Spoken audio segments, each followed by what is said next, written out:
Hello students, हम लोगों ने अभी तक इसमें solids, unit cell, crystal lattice, इसके अलावा क्लासिफिकेशन ऑफ सॉलिड्स पढ़ चुके हैं।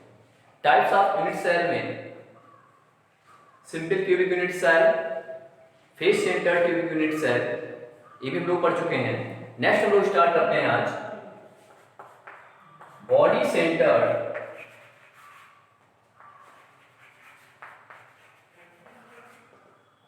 Unit cell. नाम से क्लियर है, हिंदी में इसको बोलते हैं काय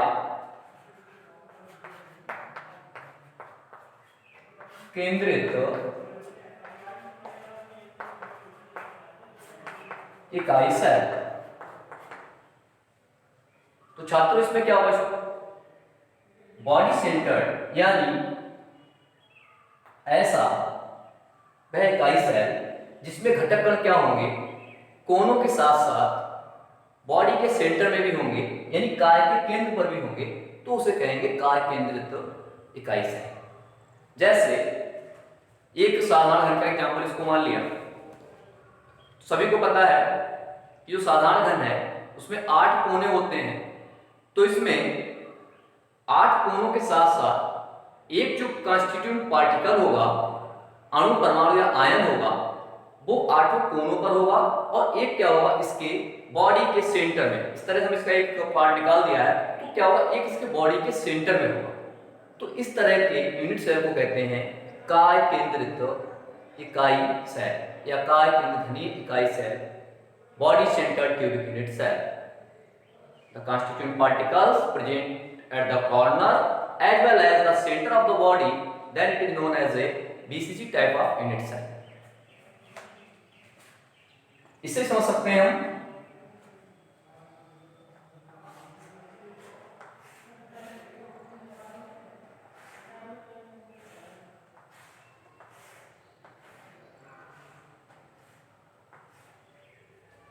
इस तरह से एक साधारण घन बना लिया है। इसमें कांस्टेंट पार्टिकल यहां दिखा दिए और कोनों पर, और एक बॉडी के सेंटर पर। अब इसमें हमको क्या निकालना है? हमको प्रति इकाई सेल कणों की संख्या, काय केंद्रित घनी इकाई सेल में प्रति इकाई सेल कणों की संख्या निकालनी है। तो इसमें कांस्टेंट पार्टिकल्स कहां है हमारे? Constant particles present at corner and centre of body.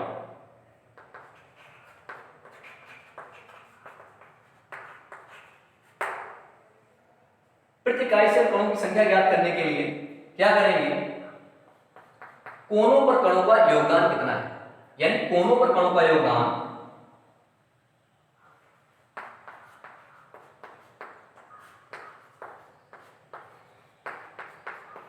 कोनों पर कणों की संख्या निकाल लेते हैं, योगदान निकाल लेते हैं। तो लोग पीछे देख चुके हैं कोनों पर कितना होता है, 8 गुणा 1/8 बराबर 1।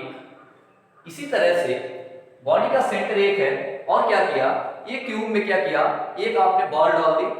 अब ये कहा है सेंटर ऑफ द बॉडी पे है, मतलब क्या हुआ, यानी जो कॉन्स्टिट्यूएंट पार्टिकल है वो क्या है, इस बॉडी के सेंटर में, इस क्यूब के सेंटर में है। मतलब क्या हुआ, ये चारों तरफ से क्या है, ट्यूब से घिरा हुआ है। इसका मतलब पूरा का पूरा पार्टिकल यहां पर लिखा जाएगा। तो केंद्र पर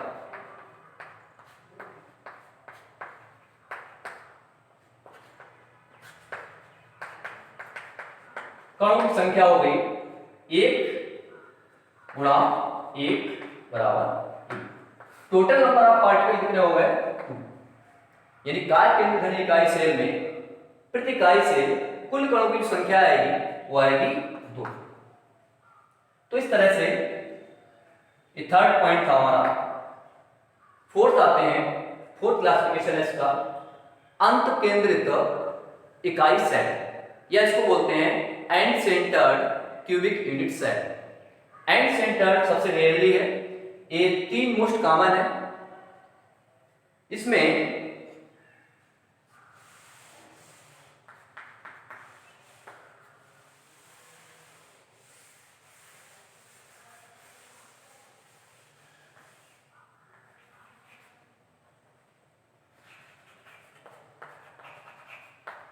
एंड सेंटर्ड यूनिट सेल क्या होता है, इसमें क्या करेंगे, यानी था इकाई सेल जिसमें कॉन्स्टिट्यूएंट पार्टिकल्स घटक कण क्या होंगे, ये कोनों पर तो होंगे ही, 8 कोनों पर होंगे, लेकिन किन्हीं 2 अपोजिट फेसेस पर भी होंगे। कोई भी 2 अपोजिट आप फेसेस ले लीजिएगा, जैसे मान लिया आपने ये वाला फेस लिया और इसका अपोजिट इधर हो गया, यानी एक पार्टिकल क्या होगा, इसके सेंटर में होगा, इस फेस के सेंटर में यहां पर, ठीक है, ये क्या होगा, इसके सेंटर में होगा। मतलब क्या हुआ, जो पार्टिकल है वो आधा क्या होगा सेंटर में, उसको पार्टिकल को सेंटर पे जब रखेंगे तो आधा क्या होगा इसके अंदर होगा पार्टिकल, आधा क्या होगा बाहर होगा। इस मान लीजिए मैं इसको सेंटर को यहां पे ऐसे मैच करता हूं, मैंने यहां पे कोई बॉल टाइप का या कोई भी एटम्स गोलाकार होता है, तो मैंने उस बॉल को ऐसे अगर यहां पे ऐसे रख दिया इसके सेंटर पे, तो आधा कंट्रीब्यूशन हुआ ना अंदर, आधा कहां गया बाहर। मतलब क्या हुआ कि इसमें जो घटक कण होंगे उनका योगदान कितना होगा, तो कोनों पर तो कोनों की संख्या वही 8 × 1/8 1 हो जाएगी, फिर अपोजिट फेसेस पर कितनी हो जाएगी, यहां पर एक पार्टिकल होगा, ये किसी अपोजिट, ये वाला मैंने फेस ले लिया, यहां पर होगा, मतलब क्या हुआ, यहां पर जो कंट्रीब्यूशन होगा 2 × 1/2 यानी कुल 1 होगा। इस तरह से निकाल सकते हैं। तो कोनों पर कणों की संख्या हो जाएगी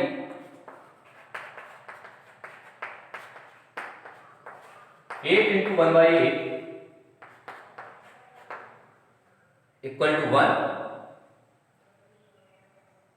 2 अपोजिट फेसेस पर या खलकों पर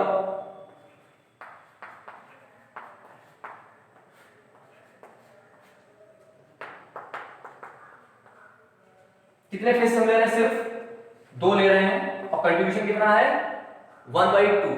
ये याद रखना है, कंट्रीब्यूशन कितना होता है 1/2 होता है फलकों पर, तो कितना हो गया 1, टोटल नंबर ऑफ कितना हो गया 2। मतलब क्या हुआ, अंत केंद्रित इकाई सेल में प्रति इकाई सेल कणों की संख्या कितनी होगी 2।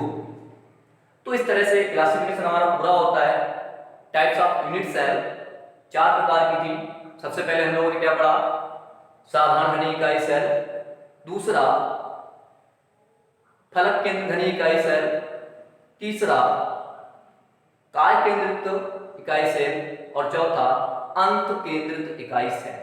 और इन्हें प्रति इकाई सेल कणों की संख्या भी निकाली। बहुत ही इंपॉर्टेंट है कि कोनों पर कंट्रीब्यूशन कितना होता है, फेसेस पे कितना है, बॉडी सेंटर पे कितना है, एंड सेंटर पर कितना कंट्रीब्यूशन होता है। It is so important.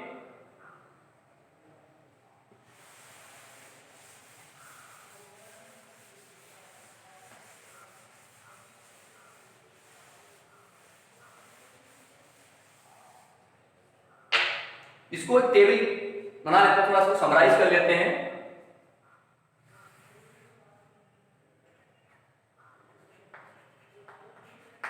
Unit cell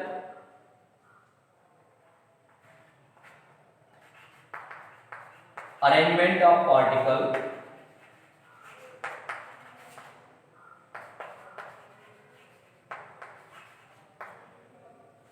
third column number of constituent particle per unit cell.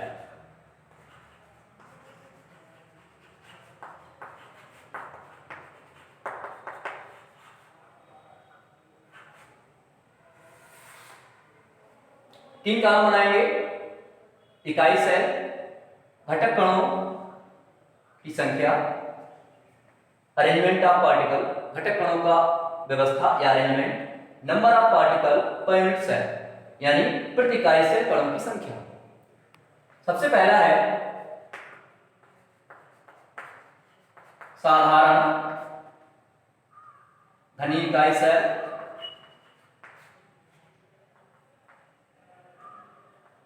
इसमें पार्टिकल्स कहाँ होते हैं? 8 कॉर्नर पे कितने होते हैं? 8 इंटू 1/8 इक्वल टू 1।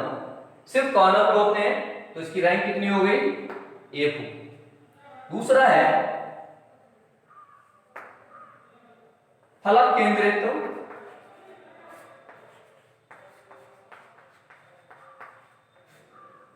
इसमें जो कॉन्स्टिट्यूंट पार्टिकल्स होते हैं कोनों पर होते हैं और फलक केंद्रों पर होते हैं। 8 corners,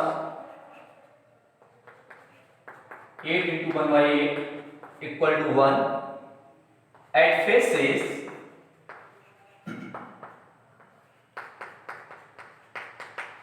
6 into 1/2 equal to 3। Total number of particles per unit cell यहां पर कितने हो जाएंगे? 1 और 3 और 4।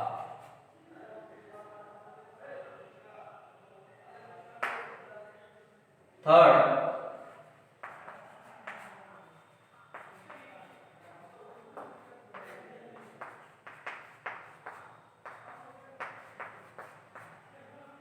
कार्य घनी इकाई सेल या BCC, body centred cubic unit cell.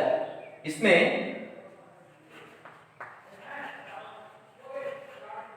8 corner, 8 into 1/8 equal to 1। और दूसरा जो पार्टिकल होगा एट बॉडी सेंटर,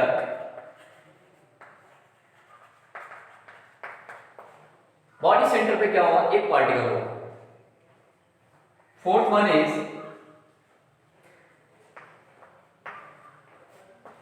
अंक केंद्रित एंड सेंटर्ड। इसमें बताया था कॉर्नर पे होगा,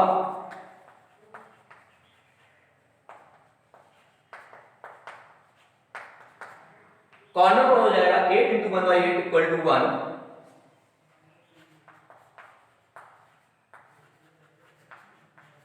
एक फेस सेंटर, क्योंकि इसमें सिर्फ दो ही फेसेस पर होता है जो एक दूसरे के विपरीत फलक केंद्र होते हैं, उन पर पार्टिकल होते हैं, तो हो जाएगा 2 गुणा 1/2 बराबर 1।